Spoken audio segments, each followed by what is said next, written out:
Hello, everybody. We are PushON. I'm Simon. I'm Business Strategy Director and Founder. Started this off with Roy, who I think's on this call as well, this webinar. He's put up with me since, since about 2000. We went into business together 2002, and he's absolutely the heart, the pulse of our business. Now, we just do e-commerce stuff. We build fancy websites and we do marketing. We think we do it quite well. As part of that, just got a nice little message from Matt there. Good on you, young lad. As part of what we do, we really like to share knowledge. We think that's the most powerful thing. If you try and do good, good comes around. We should all do that. It's part of who we are, I think, as a sector and as people.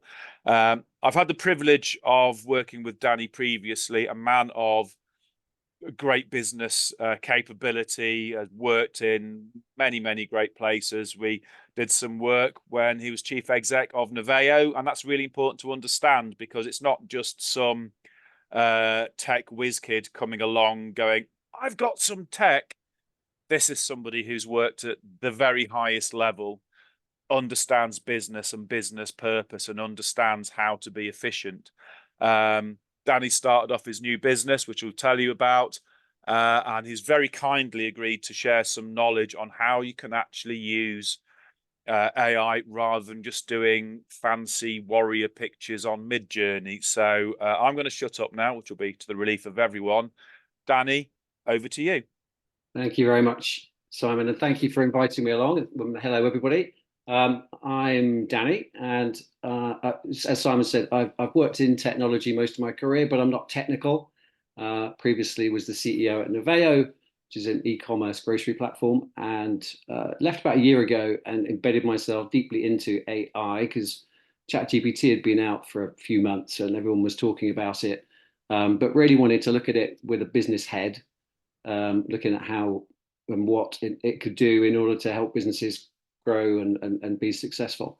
So today I'm hoping that you get out of this session, how to think about AI. I'm going to be quite practical in here, so I'm going to show you it and show you how to use it so you get some hands-on experience, and also punt my business a bit because that's what these things are for. The last year I've spent basically showing people how to use AI, getting myself inside businesses and understanding what processes, what ways of using AI can really benefit the business. And I'll talk about the kind of blend between people and AI as well, because I think that's really important. It's not going to take all our jobs. It's going to change our jobs, I think, but it's not going to take them all away. So I'm going to start with sharing my screen. I'm going to share my whole desktop because I'm going to be jumping into various things. But let me start by kicking it off. Can I just check you can all see? I'm guessing, Simon, can you say something? See my screen? Sorry, I was muted. Yes, you can. All right, cool. So why have I called it No BS AI? Partly, I think two reasons. One is that there's a lot of BS in the market, so I'm going to try and dispel some of that. But also because AI is famous for spouting out a lot of BS when you're using it. So I'm going to show you how to stop it giving out BS, or at least show you how to spot BS in AI output. So let's jump straight in. What are we going to do? Just look generally about how you think about AI and what's going on at the moment.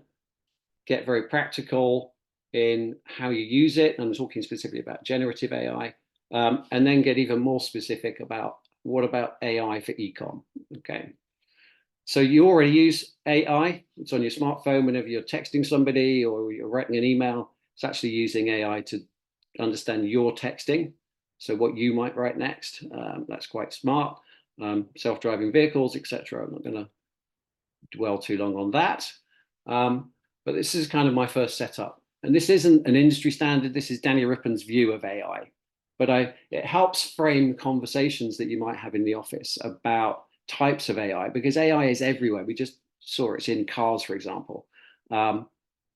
So at the top level, I call AI as about boosting productivity.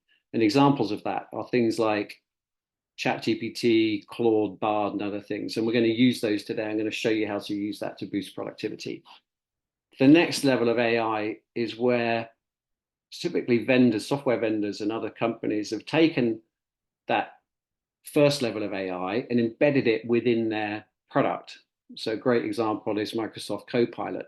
And I'm actually going to show you an example of that a bit later on. So it's taking AI and actually applying it to a process within an application. And then the third level of AI, the stuff that probably makes most of the news, is doing new things that were just impossible before AI came along, like discovering new drugs, or I'm going to say you can't possibly do hyper personalization, but without AI, and we'll get into that and explain why. So I'm not going to cover number 3 today at all because it's incredibly detailed, but we're going to cover number 1 and then number 2. Do throw questions up into the Q&A if you want to. So what about free generative AI? What's it good for? It's good for doing things faster, better, cheaper. I'm just going to pause. There was a really interesting study done by Harvard Business School.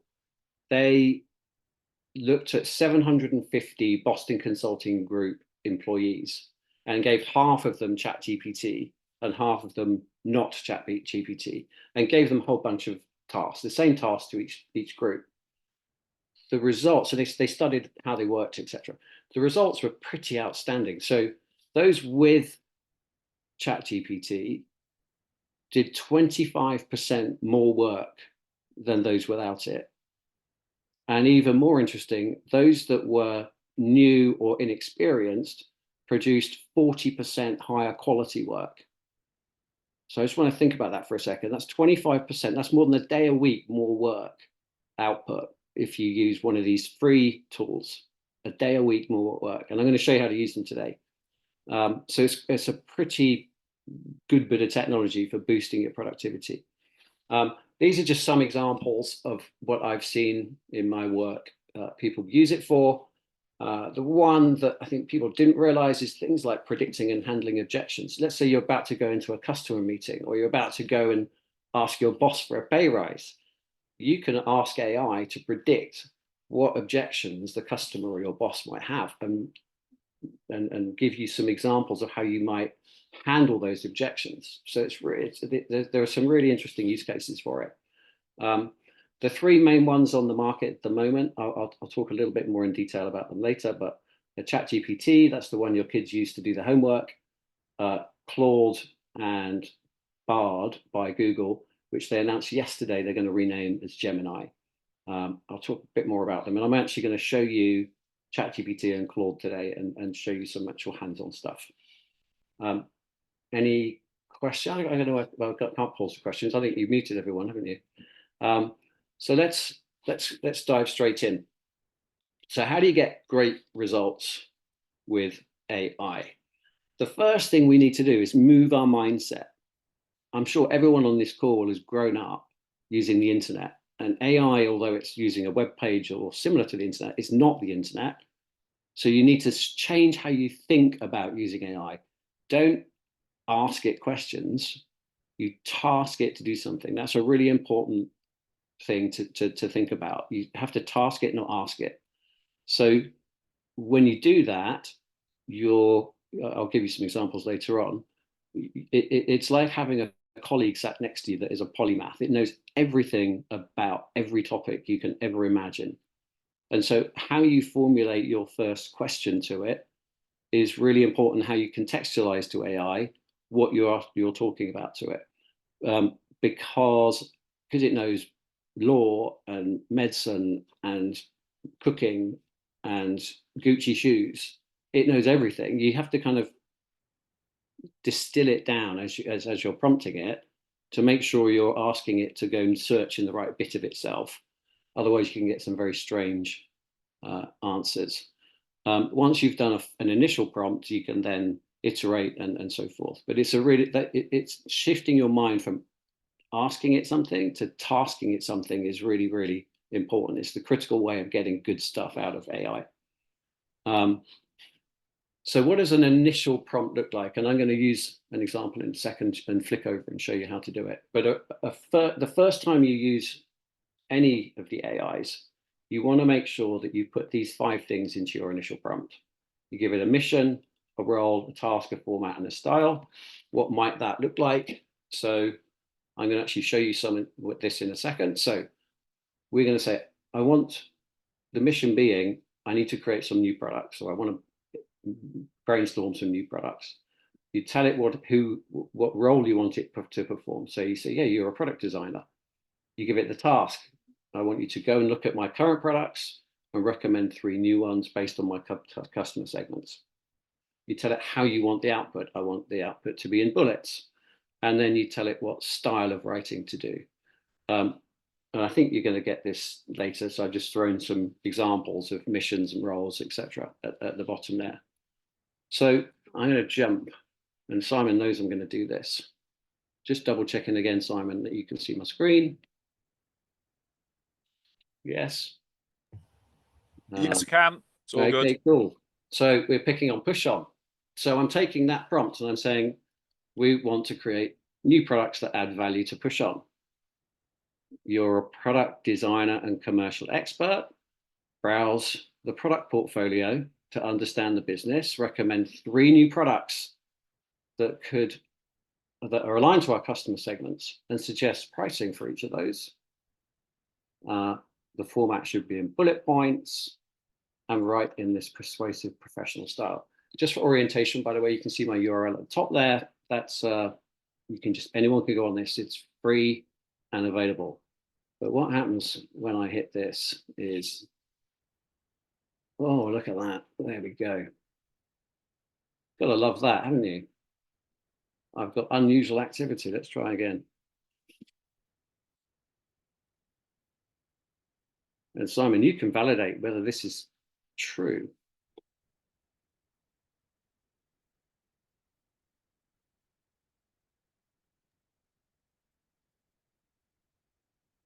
You know, the first one there, AI-driven personalization engine for Magento. One of the things we were discussing at board level yesterday is how things like personalization and e-commerce are often installed but not configured very well. So there's a lot of stuff that people have access to that they don't use.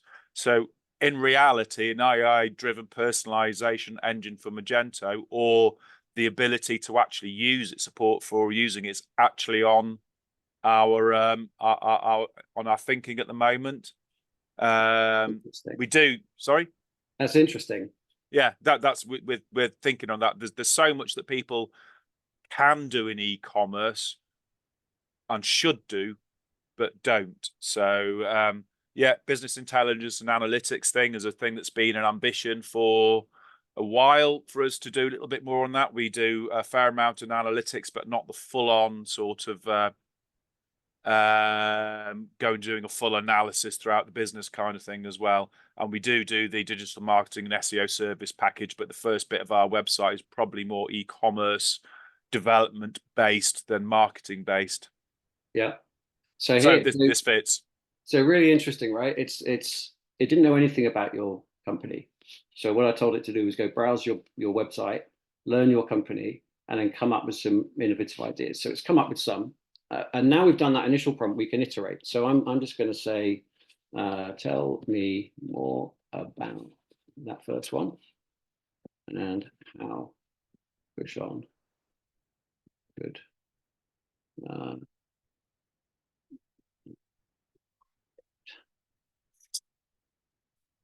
and then now you just get into a conversation with AI. So really important to remember, task it, and the initial prompt will give you a lot of value then to then go and have your conversation.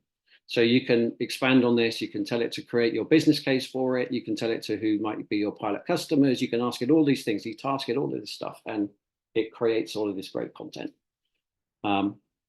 So it's just an absolute prime example of making sure that the initial prompt is correct, and then you can get all of this flowing for you.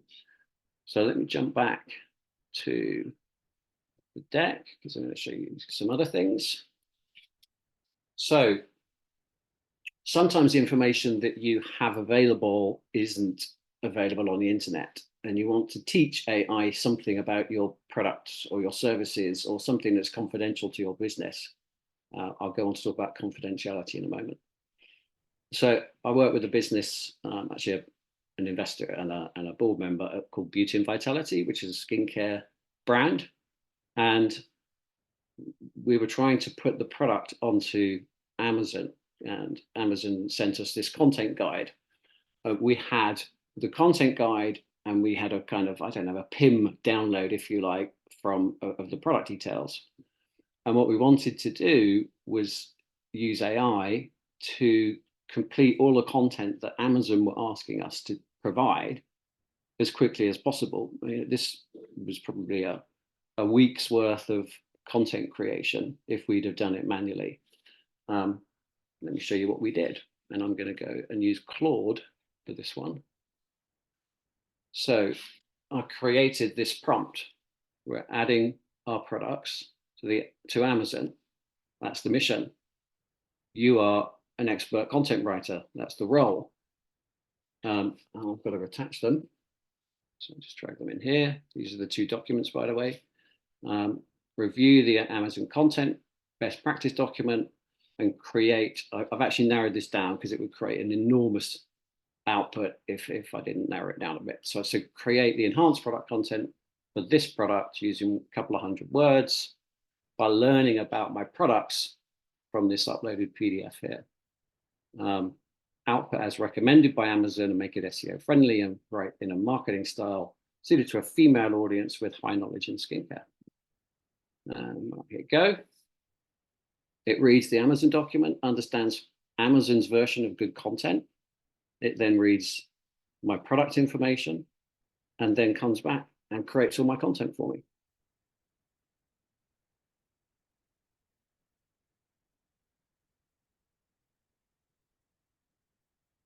So there's no way AI could do this without me uploading those documents. It wouldn't know what Amazon's guidelines were. It wouldn't know anything about the details of the products that we have because it's not publicly available or not in this level of detail. So save me for what, 5 days, 6 days? It's important at this point that you don't just take this output and bang it up into Amazon. This is your starter for 10. But now it might take me 1 day or half a day that I've been given this initial content to go and work on. Interesting stuff, I hope. Jumping back here. So Simon, when we were just chatting before we started, you talked about, hey, how do I do RFIs, or how do I get it to respond to RFIs? That use case I just showed you is fantastic for responding to briefs, responding to RFPs, responding to RFIs, etc. You upload a previous RFI or an RFP or a brief response that your business has done.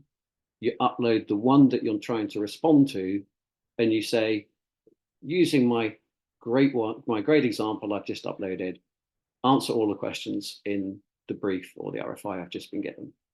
And you will get 90% of the content generated by AI in seconds. It's this is almost about 6 or 7 weeks late, because we've just been doing a massive piece. Not me personally, so don't care that much. But you know, one of those complex government tenders things, and this could probably saved us a hell of a lot of time just knowing that piece. But I guess the initial thing is having the initial template to go from as well. Here's one I did earlier in the best blue Peter way. Yeah. So you teach it by uploading something of the content that you have, which is proprietary to you. And as I say, it's really important to understand which one is confidential, and I'll talk about that in a sec, because people are very anxious about not putting confidential information in for good reason. I'm going to give you another story. I work with a company that does office renovation. So they're pretty high end. They do a lot of work in that space. They do Google's offices, you know, if you want to refit your office, and they have designers that go out, they look at the office space, they create these planograms or kind of floor plans, I should say, sorry, of the office. They say, you know, the chairs are going to go here, there's going to be some beanbags over there, we're going to need to move this wall, etc. In our first meeting, I had no idea whether this would work or not. I said, well, why don't we just upload that CAD drawing and ask it to create a bill of materials and an estimate. And it bloody did it. We couldn't believe it. And it was from a physical drawing, AI spat out a full bill of materials. It counted all the chairs, it counted all the tables, it counted all the electricity points, it counted everything. We then said, create a project plan for that bill of materials. It created a project plan, including going and getting permits and the lead times for getting furniture. It saved them, that process would have taken them previously perhaps 5 days with 5 people. So 25 man days of effort, and they're now doing that in 2 man days because of the amount of pre-work that AI generates for them. The other piece of that business, which is interesting, and getting onto my legal contracts bullet here, once they've won some work, they themselves don't actually go and do the office fit. They subcontract all of that work out to other people. And one of their business problems was that subcontractors can screw up, and they have to have legal contracts in place that if the subcontractor screws up, that they're covered, because clearly this business has a contract with the customer, and the customer will put a, if you're delayed 2 weeks, we're not going to pay you. So they need to be able to pass these indemnities, if you like, onto the subcontractors. And so they are always in legal discussions with people, because there's always things going slightly wrong on build projects. And they, in any one month, would be spending 25, 30K on lawyers. That's a big number for their business. They started to do the initial legal contract reviews and initial legal letters backwards and forwards to subcontractors and to clients using generative AI, because generative AI knows law. And although they were checking it and making sure that they weren't pushing it too far and getting guidance from it, their legal bills went from 30K a month to 5K a month. 30K a month to 5K a month, because they could now use this online lawyer that's free. It's incredible what you can use it for. I mentioned also it creates project plans. You could upload whatever you like. You could upload a website design and say, create me a project plan for building this website, and it will do that for you. I do like the strengths and weaknesses. Let's say you're going to respond to something in a brief. You can say, my competitors are likely to be these companies, go and explore them and tell me my strengths and weaknesses compared to my competitors and how I should differentiate myself in my response to the customer.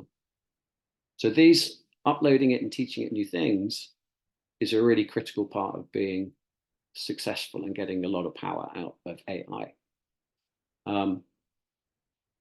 I'll talk at this point, if I jump back here onto my internet browser, you saw that I had this kind of blank page when I started. Up in this top corner, it's the same with all of the AI models. You get this little icon that allows you to see previous threads that you've created, and you can start new threads.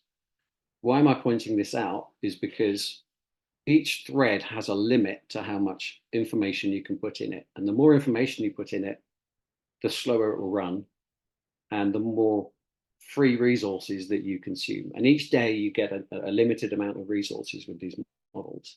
So if you just use one thread for everything you do, AI gets a bit confused because you're asking it lots of different things. And B, you consume a lot of the resources that are free for you each day. So really important tip is to make sure that you start new threads each time you have a new thing to talk to AI about. Don't just do it all in one thread. Okay, jumping back. It does some other things, kind of non-work things. And there's a couple of these I've used, or I've helped friends use recently. So I was out having dinner with a friend, and we're at an Italian place, and I was having, I don't know, lasagna, and my friend was having something else. And I thought, I wonder if AI can help with the wine list. So I took a photo of the wine list on the left there and said, I'm having lasagna, and my friend's having whatever. Recommend the correct wine that would go with both. And it did it. It read the wine list. It went out and it's learned from all the sommelier data in the world, and it recommended us the wine for our meal. Lovely. If, like me, you also do handwritten notes, I'm trying to show that. You can write notes in your old style, take a photo, and it will transcribe them into text for you. Pretty cool. If you're going for a new job, you can upload your CV, point AI at the URL of the job description and say, tell me how to modify my CV to better suit this job and make me stand out. And it will tell you how to do that. So again, another use case is for just using AI to teaching it something new or asking it something new, and it just does it for you. Pretty cool. Now I'm going to get on to the no BS bit. You've got to be really cautious because it can give absolute rubbish. I'll give you 10 seconds to read the example on the right of the screen here.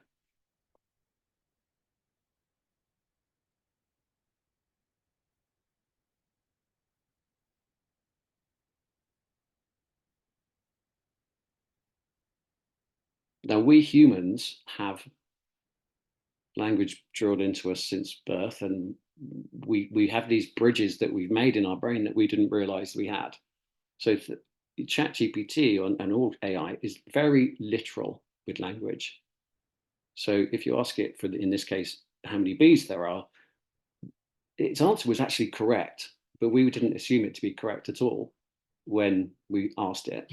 So point being, be very, very specific on what you ask for, because otherwise the answers it gives can be quite surprising. And you'll think, why on earth did it give me that answer? If you are unsure, AI generally will tell you how it got to an answer if you ask it.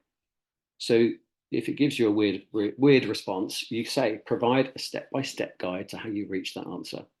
And tell me if you made anything up. It's honest. It's not like us humans who try to hide our errors. It's honest. So if you ask it, what did you just make up? It will tell you if it just made something up. So you can catch it's bullshit, but it will need your human brain to review the output and go, that doesn't look right. And then you can ask it these kind of things, these kind of questions. Some real power tips for you. Don't use do not. So negatives, it tends to only focus on the do and not the not. So for my examples here, a bad example, do not include incomplete lists would confuse AI. So you'd need to turn it around, say only include complete lists. We talked about threads a second ago. And then which AI model? None of them are perfect. So I've got the three most common ones here. So in terms of privacy, Claude is always private. Claude, by the way, is the one I go to all the time. I think Claude for work is by far the best to use. Its biggest limitation is it's not connected to the internet. So we can't do some of that stuff. We just said go research my competitors and tell me what they do. You can't do that with Claude because it's not connected to the internet. But it's very strong because it doesn't ever share or learn from any data you upload. So you can upload those files as much as you like. And it's trained and qualified. It passed the bar. It's passed its CPA. It's passed the UK and US medical board. It's insane what this thing has done. And it's very professional and less prone to bullshit than the other ones. So Claude is certainly my go-to. The ChatGPT, the free version that you have is not private. It will, if you upload one of those documents, it will read from it, it will learn it, and it will potentially share it with somebody else. So do not do that if it's confidential. However, the paid version is private. So you can subscribe, and it's about £20 a month, and that will not share. But it also does connect to the internet with the paid version, so you will be able to browse. Bard is not private. It is connected to the internet, and it's very fast, but it's kind of like the poor relation. I think the first two are much better right now, although Bard / Gemini, as it's being called, is expanding and becoming a lot better very quickly. So keep an eye on it. My one take on all of that, by the way, is use them all because they all have their own uses. So just in summary, and then we'll jump onto some specifics around ecom. In summary, what's the remember to task it. Oops, excuse me. Task it, not ask it. That first prompt is absolutely critical. You can teach it new things by giving it some files or pointing it at URLs. Play with the app, it's good fun. Be very specific in what you ask, and make sure you validate what it's telling you. And then use all of them. Use all of the different AI platforms. There's no, you don't need to be wedded to any one. They're all free. You do get more access, more questions each day. For example, if you pay more and you get connected to the internet and other things. So if you pay, and they're all about £20 a month, which I think for the uplift they give you in productivity is really strong. It's good value. So let's talk specific.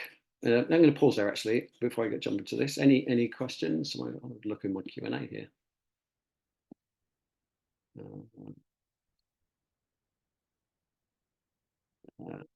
Come back, Steve. I'm going to come back to that one. Okay. So we're going to. What have I done here? There we go.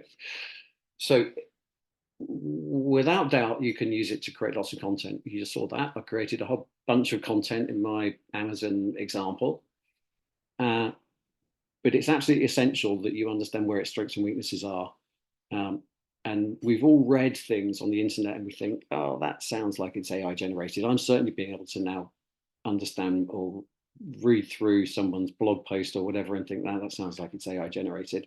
So use it as a way to get you your starter for 10. You'll get you 90% of the way there, but make sure that it's still your brain that is injecting some of the nice stuff about what you do.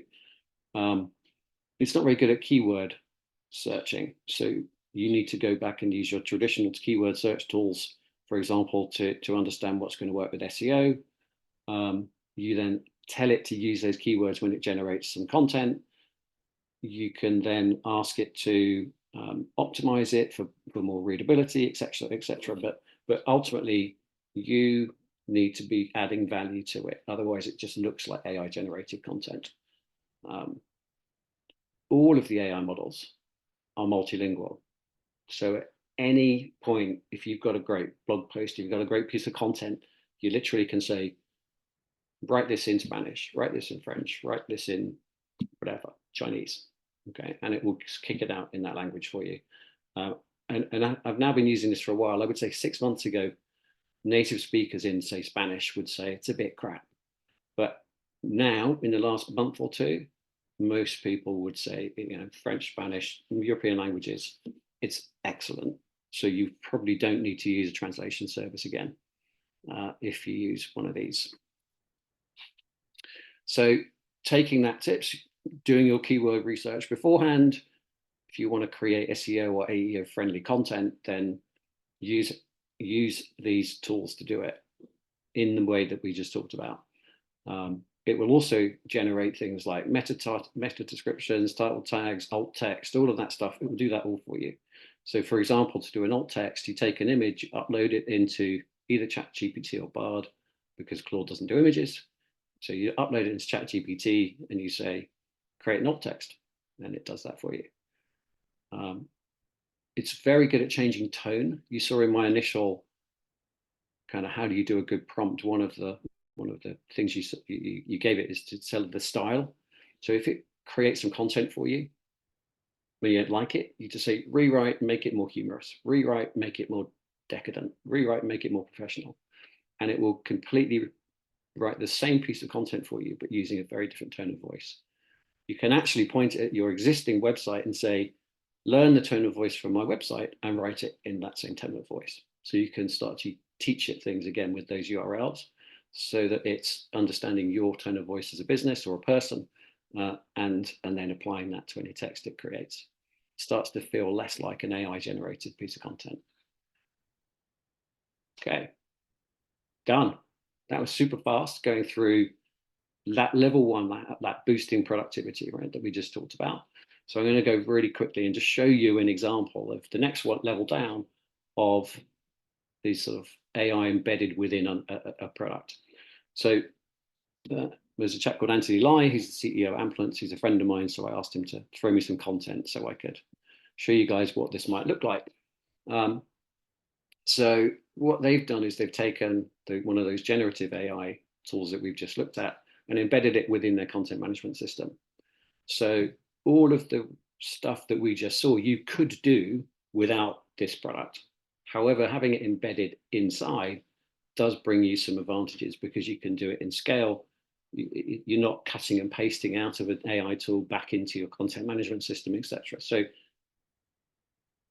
you, as I say, you need to make a choice as to the value that this is going to bring you. Is it going to be more valuable to you to have this all embedded in a tool than pay for your AI via, in this case, Ampliance, or do you just stay and use the free versions that are available? So it does rich text editing. It does that alt image text, the alt text, sorry, for images that we just talked about. But again, it will do it at scale because it's got all of your images in the content management system, and it will automatically create those alt text for you. Does some other things that the generative AI doesn't do. So, for example, removing your backgrounds from your product pictures so that you can then put them into other situations. That's pretty cool, I think. It will detect what common bundles of products are and automatically merchandise them together or suggest ways of merchandising them together. It creates these kind of shoppable images. I'll just let that run for a second. So it will look at the image, it will understand what points on the image might be a product, it will hotspot them for you, it will create the links that you want, etc. So that using AI to create these kind of shoppable images is pretty cool. And that's that's it really. So those are the sorts of capabilities that using AI embedded into another product are starting to bring to market. So we talked about using free ones. We've now talked about how AI within another product adds value to the product. And then finally, my view, so don't shoot me if this is wrong, but I think those level 2 tools, there are some good ones out there at the moment. Chatbots for customer services, creating marketing content, image and video creation, product search, pricing optimization, supply chain, inventory optimization. I think they're pretty good. The ones that are trying to do this, but I think are a bit crap still, are personalization at scale, the predictive customer insights. I think it's a bit crap at the moment, and kind of any virtual try-on, I think it's a bit crap. But they're coming fast, so keep your eyes out. And then finally, it is possible already with ChatGPT to license with ChatGPT your own internal version of ChatGPT. And what you can do is you can teach it all about your products and your services and your people and your everything about your company, and it becomes something that knows everything about your business. So you don't need to constantly add these files and point it at different things around your website or around your business in order to teach it. You can have a model that actually knows your business and license it directly from ChatGPT, which I think is pretty cool as well. That's it. If you want to know more, let's have some quick Q&A now. But if you want to know more, please give me a call. I'm happy to drop into your businesses and help you figure out the best ways of using it, recommend tools for you, put you in contact with the people at those businesses. I know many of them. And yeah, let me know. Simon. Hello, I'm here. I'm just starting video again. So in the background, I've been trying to work out how to enable chat on Zoom, and it's just one of the, maybe we should apply some AI to it to figure that damn thing out, because it's not the most intuitive interface ever. Question I had, if people want to ask questions, you can ask via the Q&A panel. That does work. I've tried enabling individuals on webinar chat. We'll sort it for next time. The question I had, is there sort of a particular scale where when you're looking at the business issues around it, you were talking just then about having an internal AI for knowing about your business. Is there sort of like a starting level size where it's worth it, or does it sort of like operate well from the S end of SME? You mean how much does it cost? No, no. What I mean, there's an amount of effort that goes into using these things, and the amount of effort compared with the output. You know, where's the Yeah, balance? Is that it'll work for anybody, or you need to be of a certain size for there to be value? it's a good question.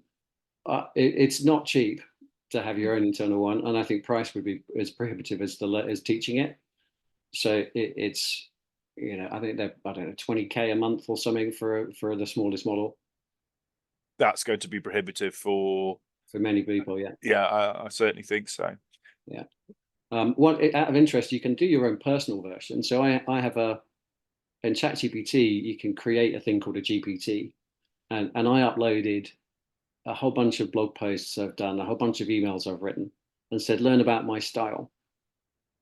And I now use that one to say, oh, I'm going to create a blog post or I'm going to create a LinkedIn article on something, write it, and it writes it. And I go, well, that looks like I've written it. And it's very good, because if you ask AI to write things normally, it doesn't sound like you at all.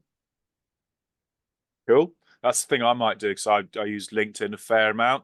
I have to get over the emotional level of engagement, the sort of like sense of honesty about things. But I think there are certain times where we need to consider whether this is enabling power up, if you like, of ourselves. You know, Yeah. are you seeing any particular cases where you can see a business and that they're leading, and perhaps a non-obvious one? Are there any examples you can throw at us? Um, yeah, yes and no. So I think what I'm seeing is big corporations are paralyzed by the fear Hmm. that they're going to screw up. So they're really being cautious, and mostly around confidentiality, bias, and all these things.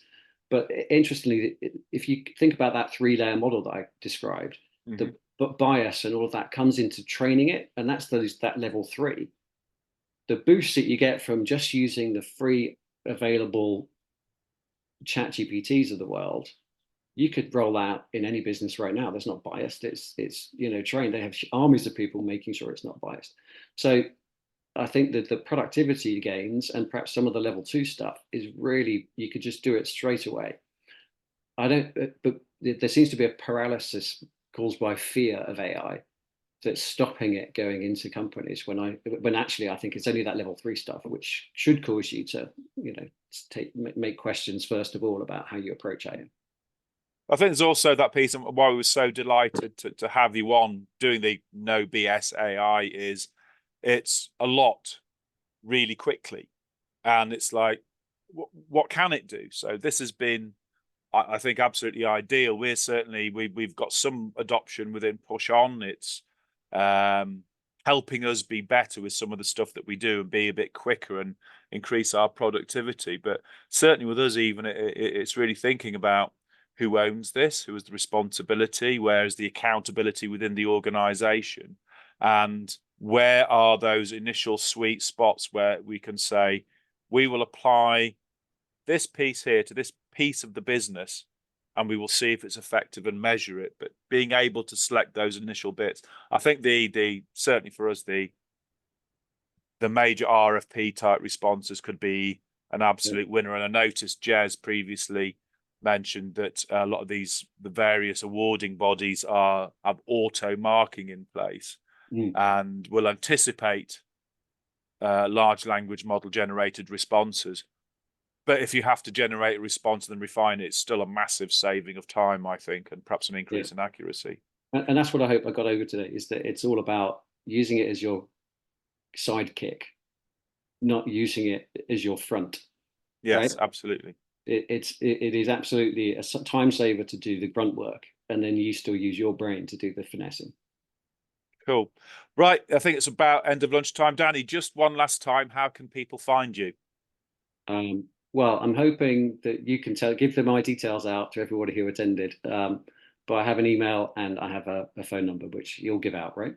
We will absolutely do that. So we're going to turn this into a video. If we can get hold of your slides as well, we've already had people asking for the deck. Yeah, We will put we it have up those. somewhere. And if anybody wants to get in touch with you, obviously you can find you on LinkedIn, and we will be absolutely delighted to put people directly in touch with you. So Thank you very big much. virtual round of applause for you. Thank you so much. And we will no doubt speak again soon. All right, perfect. Thank you very much, everyone. Goodbye, everyone. All right.